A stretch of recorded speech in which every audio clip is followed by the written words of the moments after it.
The Charlotte Hornets drop one to the Sacramento Kings at home, a game in which they were up by 15 at halftime. I'm going to go over the good, I'm going to go over the bad, and I'm going to go over the ugly. That's all ahead on the Locked On Hornets podcast. You're Locked On Hornets, part of the Locked On Podcast Network. Your team every day. In a minute, cuz we live.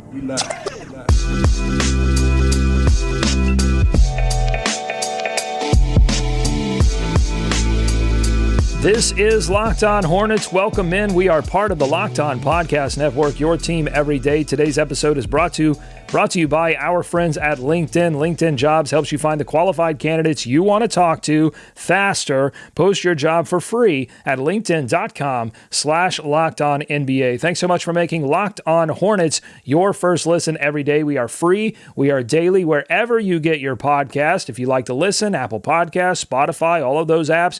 But if you like to watch, if you like to see our beautiful faces, we are on YouTube. Check us out there. Even if you like to listen, subscribe to us on YouTube because it actually helps our show grow significantly. So please do that if you haven't already. I'm Doug Branson. You can catch more of my work on my Substack, everyhornetsboxscore.com. You can catch all of my game notes, including my game notes for this game against Sacramento right now at everyhornetsboxscore.com. It is a solo sholo today. I am typically joined by my partner in crime, Walker Mail. You can catch him on WFNZ. He hasn't been on the past two shows. I think I may have promised, I broke that promise. I may have promised that he was going to be on this show. He will be on tomorrow's show and moving forward. Here's the thing with Walker. He is on the wedding circuit, the first wedding circuit. He is of that age where a lot of his peers and people are getting married, and he's on the first wedding circuit. I am a little bit older. I am on the second wedding circuit, which is the occasional second marriage circuit. And let me tell you something. I love the second wedding circuit because second weddings are a lot more trimmed down than first weddings typically. The second wedding are filled with people who understand they've been to all the first weddings, they've done the first wedding, and they understand what's really important, which is getting people to the food as quickly as possible. So they dispense with a lot of the frills. They understand what worked at the first wedding, what didn't work. They've game planned, they've studied the tape, and they go back in and they really nail second weddings. So if you're with me, leave a comment in the comments on YouTube. If you're with me, that second wedding circuit, so much better than first wedding circuit. I don't know if there's a third wedding circuit. I hope so. I hope it's even better. I don't know how it could be better than second wedding circuit. I used to, when I was on first wedding circuit, I would get the thing in the mail that would say, your 100th friend is getting married. It's like, oh my God, we got to go around that. But now second wedding comes in. I'm like, yeah, buddy, we're in for a good time on that one. I'll go anywhere. I'll travel anywhere for a second wedding. There's a been there, done that quality to second weddings. And I think I'm going to tie this now neatly back into the Hornets, okay?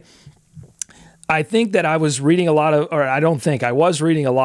comments from Hornets fans, and it feels like there's a been there, done that quality to the Hornets fan experience right now, in the sense that the Hornets, they go in and they beat Atlanta and they beat Golden State, and there's so much excitement. And then you have this significant drop off when they lose to Orlando, when a game in which Orlando was 0-5. They were miserable. They didn't have any point guards, and then they beat Golden State in overtime. They dispense with that overtime record of having lost 10 straight overtime games, and then you go into this game against Sacramento.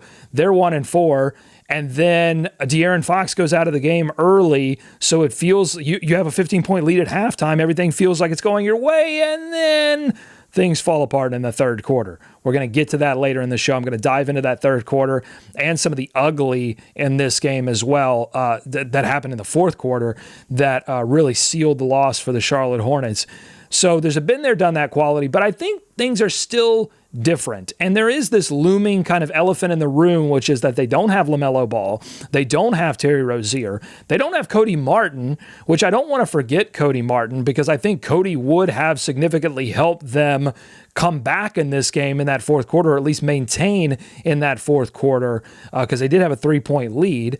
They could have sealed this game away if they had a defensive wing in Cody Martin. So I don't want to forget about him as well. But I want to focus on the good, the people that are playing well right now, even through this loss. And I think the first player, there are probably two players that I want to highlight, but the first player I have to highlight is PJ Washington, who is significantly expanding his game offensively. And I do have a little visualization for the YouTube folks, and I'll explain it for the people listening as well.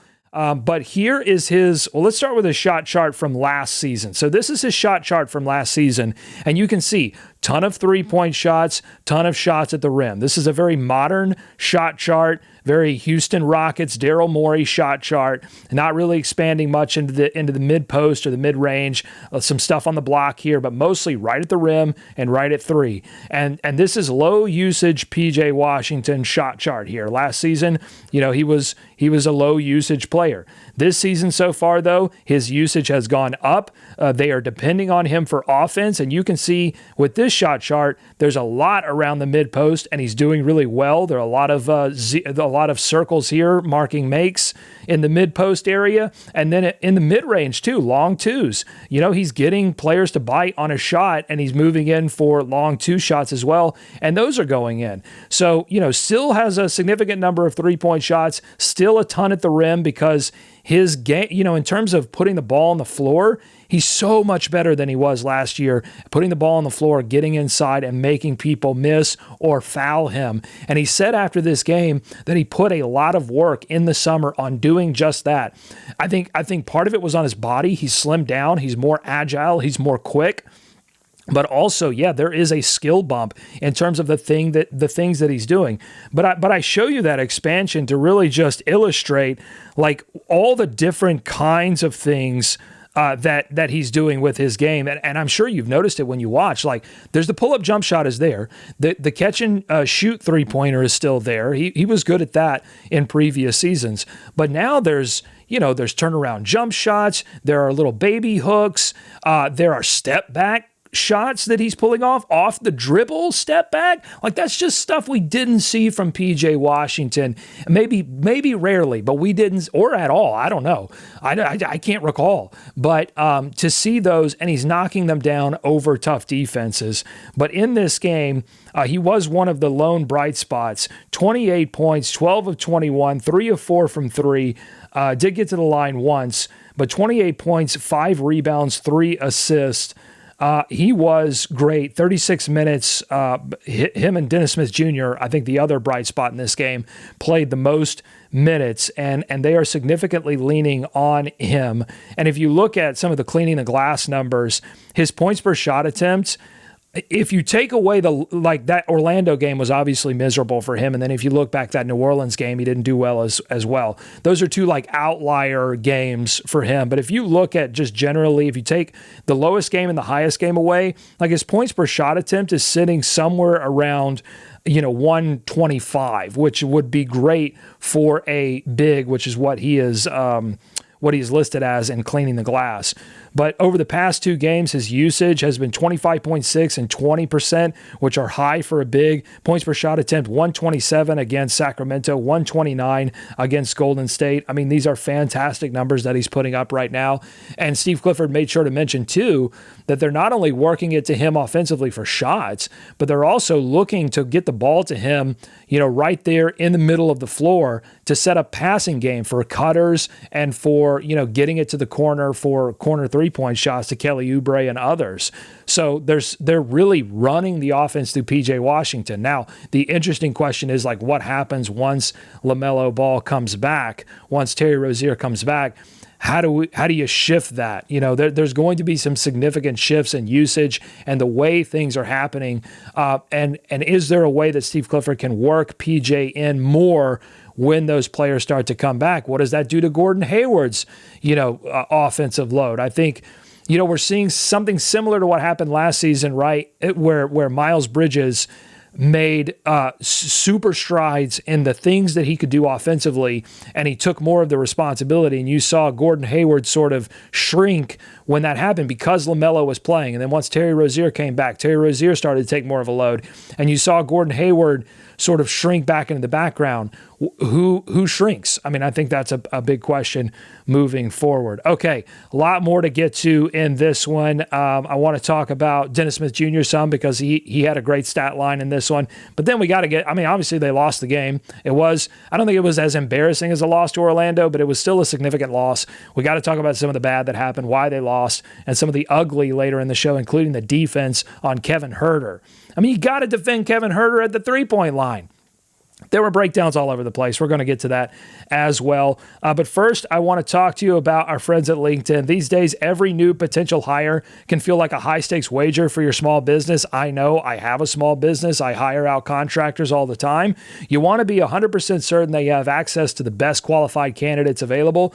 That's why you have to check out LinkedIn Jobs. LinkedIn Jobs helps you find the right people for your team faster, and this is the best part, especially if you own a small business where the profit margins can be a little thin. It's free. All you have to do is add your job and the purple hashtag hiring frame to your LinkedIn profile, and then you can spread the word that you're hiring. They have simple tools like screening questions that make it easy to focus on candidates with just the right skills and experience so that you can quickly prioritize who you'd like to interview and hire. It's why small businesses rate LinkedIn Jobs #1 in delivering quality hires versus the leading competitors. So here's what you do. LinkedIn Jobs helps you find the qualified candidates you want to talk to faster. So all you have to do is post your job for free at linkedin.com/LockedOnNBA. That's linkedin.com/LockedOnNBA to post your job for free. Terms and conditions apply. More on this loss to Sacramento coming up on the Locked On Hornets podcast. Thanks so much for making Locked On Hornets your first listen every day. Make sure you're also listening to Locked On Sports Today. Great podcast. From the games that matter the most to the biggest stories in sports, go beyond the scoreboard and behind the scenes with local experts and insights that only Locked On provide. This is a really cool network. We have podcasts in all of the professional sports markets, and so you get that sort of in-depth local coverage on that show. That is super neat. So make sure to check out Locked On Sports Today. A couple of injury updates before we get to the bad. Someone asked Steve Clifford after this game on some updates on LaMelo Ball, Terry Rozier, and Cody Martin. Said they're getting closer. They're doing some basketball stuff now as opposed to just shooting around. So that's a good sign. But it's clear from his answer that this organization wants to be really careful, I think particularly with the ankle injuries to LaMelo Ball and Terry Rozier, that you don't bring them back too soon, and then they suffer an injury either to the ankle or something else associated with the ankle being not 100%. You suffer another injury that is significantly worse. And you know, something interesting with the injuries, before the season got started, I was on record as saying, you know, injuries to multiple high usage or big rotation pieces would be apocalyptic for the Charlotte Hornets, disastrous, whatever adjective you wanted to use to illustrate that it would be a really bad thing if more than one of those rotation pieces got hurt. That's what I thought. What I think has changed is that Nick Richards, Dennis Smith Jr., Teo Maladone, you've gotten some players in here that could put some fingers in the dam, if you will, to stop the bleeding. Their energy, both on the defensive end. Jalen McDaniels also, you put him in that bucket. PJ Washington, the improvements that I talked about in the first segment. Gordon Hayward has been good at times. So you've had all of those forces come together to stem the tide a little bit. And now it's not apocalyptic, but at the same time, I think the Sacramento loss, the Orlando loss illustrate that it's going to be near impossible for the Charlotte Hornets to maintain success, to sustain play, if you don't have some of these major talent pieces. Talent wins in the NBA. I mean, it's just that's the fact of the matter. You have to have as much talent as possible. So getting LaMelo back and Terry back will be significant for this team.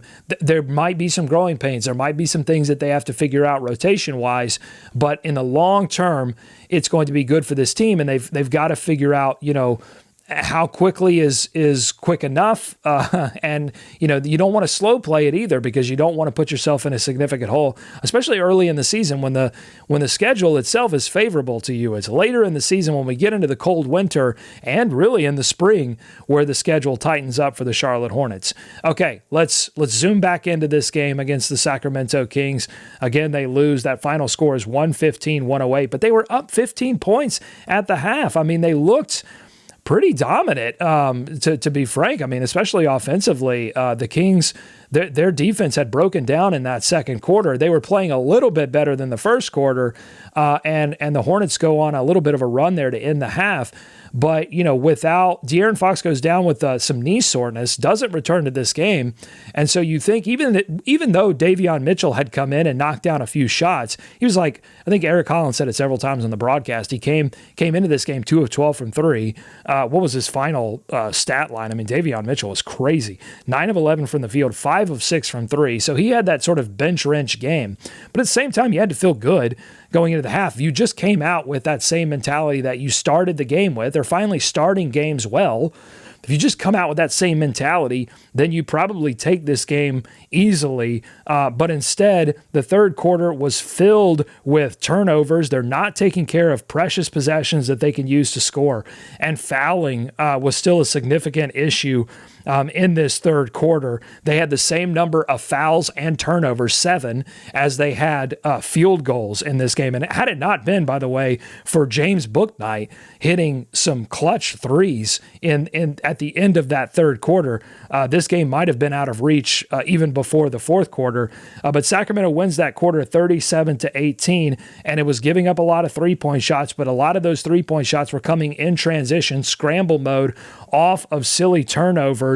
And DSJ, who I thought really had a great stat line in this game, if you look at his stat line, 7 of 13 from the field, 15 points, was only 1 of 5 from 3, but had 7 rebounds and 8 assists, so 15, 7, 8. And oh, by the way, had 6 steals in this game.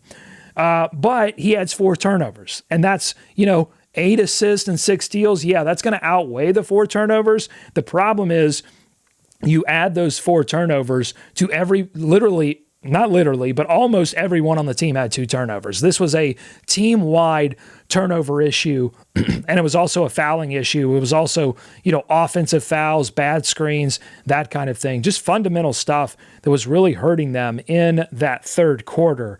And fouling has been an issue, strangely, all season. Guarding without fouling, but also, just disciplined fouls, technical fouls. Nick Richards also picked up a technical foul in the fourth quarter. Look, I'm going to say this, and I think Nick Richards has been amazing this year, but I don't know that he's quite good enough yet to be picking up technical fouls in the fourth quarter. I would say my word for this game was discipline. They didn't look very disciplined in that second half, and that's where I think the Orlando game was a display of that as well. So that was some of the bad. Gordon Hayward also in the second half. I'll pull up his see if I can pull up his second half. Third quarter he was 0 of 4 in the third quarter in that sort of decisive third quarter. And then in the fourth quarter, he was 0 of 2. So 0 of 6 in the second half, and I don't think he had any free throw attempts as well. So he put up a goose egg in terms of scoring in the second half. He's a major piece, and he was getting some significant usage in this game. And so, you got to get a couple of buckets from Gordon. He blamed himself for the loss to Orlando as well. And we've said, asking a lot from Gordon, but probably need a little bit more. I think that goes for this game as well. The second half was pretty tough for him.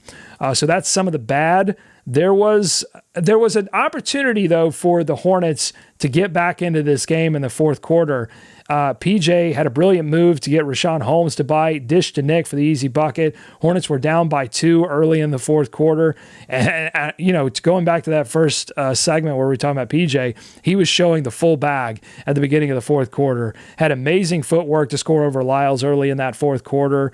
And then DSJ gets the steal, goes to the PJ floater. PJ was scoring on all 3 levels in that fourth quarter and really dragged the team back into that game before that Nick Richards tech, and a 10-0 Kings run that was pretty significant in drowning the Hornets in that fourth quarter. So that was the ugly. That's coming up on the Locked On Hornets podcast. Stay with us. Much more ahead. Back here on Locked On Hornets, thanks so much for making us your first listen every day. We've gone over the good, we've gone over the bad. Now it is time to go over the ugly, and I think the ugly part of this game was the fourth quarter when P.J. Washington had dragged them back into the game, and they had an opportunity, but then Sacramento looked to their three-point scores to bring them back into this game and finish the Hornets off. And in particular, Kevin Huerter, and there was a 10-0 run that happened after that, or really a 9-0 run that happened after that Nick Richards technical foul. They shoot the technical, they get the 1 point, and then a 9-0 run. Two of those plays were nearly identical for Sacramento that they run Kevin Huerter from the corner. The first one, I think they ran him off one screen. The second one, they ran him off like a staggered screen up to the top of the floor to hit a three-point shot. And the man trailing Kevin Huerter was Kelly Oubre. His defense was something that I'm going to qualify as ugly in this game. It was in that critical moment, but there were also several other opportunities for Kelly Oubre to guard Kevin Huerter, and it simply wasn't happening. He was late. He was, I think, too deep, too far away from Kevin Huerter. And Steve Clifford said after the game that those were two plays, the two plays that Kevin Huerter hit those three-point shots. It was a play that they had gone over in the run-up to this game. Like they had identified that play in Sacramento's tape. Hey, watch out for this play. They run this in critical moments when they need a bucket, and they needed it there. And they get up 6 all of a sudden on that 9-0 run.